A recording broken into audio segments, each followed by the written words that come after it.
Magandang tanghali sa ating lahat mga kapapsi. Pasensya na kayo sa kawali ko mga kapapsi, ganyan ang hitsura niya kasi pangalawang batsa kasi itong pagprito ko ng tuyo. Pagprito po ako ng tuyo mga kapapsi, ulam ko sa tanghalian, pero may partner rin siya mga kapapsi. Yan. May-miss ko lang kasi kumain mga kapapsi ng tuyo eh. Ngayon, magigisa po tayo ng mga ricados. Dito na tayo mga kapapsi, hindi ko na pinapapakita sa inyo dahil simple lang yan, pagigisa lang. Ngayon, magluluto tayo ng ulam natin sa tanghalian. Yan, manok mga kapapsi. Yan. Napakasimple lang yan. Napakasimpleng ulam. Maya makikita ko kung anong recipe niyan. Yan, papatuyuin lang natin yung manok mga kapapsi.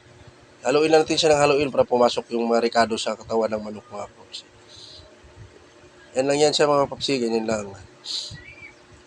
Yan. Taglagay ako ng konting tubig. Kasi ang lulutuin natin mga kapapsi, tinula.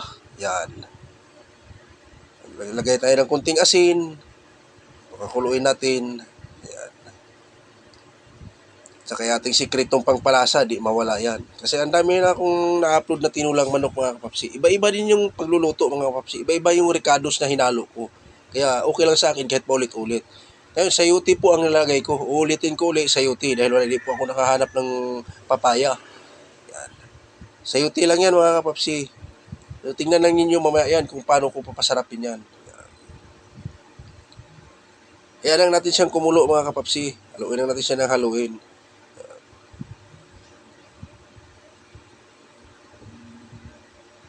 Tapos maglalagay tayo ng 3 pirasong siling haba.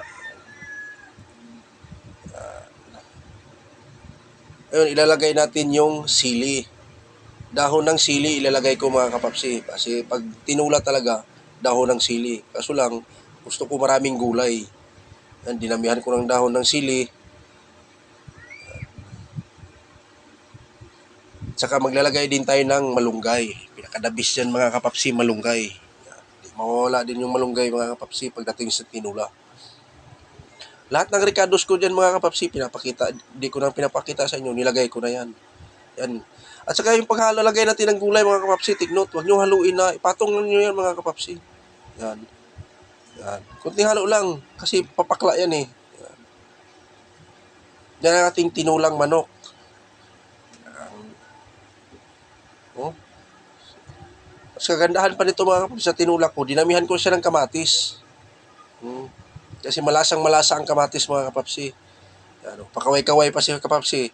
Akala mo sasali sa ano eh. Sasali sa rally. Tignan mo. Yun, bababay-babay pa. O, diba? Kasi alam na ni kapapsi dyan. Ready to serve na yan mga kapapsi. Ready to eat na rin yan. Yan o, tinula. O, ayan, ang ating partner. Daing mga kapapsi. Bulad kung tatawagin sa Bisaya. Ayan, may suka akong gawa kong suka mga kapapsi. Malabas na yung ano, paminta. Dinamihan ko kasi ng paminta yan. Saka ngayon mga kapapsi, ditso-ditso na tayo. Kung sino pa hindi kumain ng tanghalian dyan, sabayan nyo ako mga kapapsi, kain tayo. Ano? Binanatan agad yung mga kapapsi yung sabaw eh. Ano? Talagang halatang takam na takam talaga sa sabaw mga kapapsi. Yan. Saka kanin. Yan, yung kanin natin maganda rin kasi hindi kasano mainit. Pinalamig ko siya kasi mainit na yung sabaw natin, mainit pa yung kanin. Ay, lalo tayong mahirapan. You know? Mahirapan si kapapsi. Mainit to. So lang, takam talaga kumain ng tinula. Yan.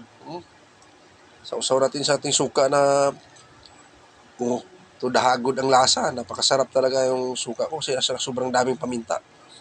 Yan. Saka may daing tayo. Yan, bulad. Pinaka-partner sa tinula. Yan. Bulad. Yan. Pinanatan agad yung sabaw ni kapapsi. Pailing-iling pa. Talagang mapaparami talaga tayo ng kain nito. Sus, pa.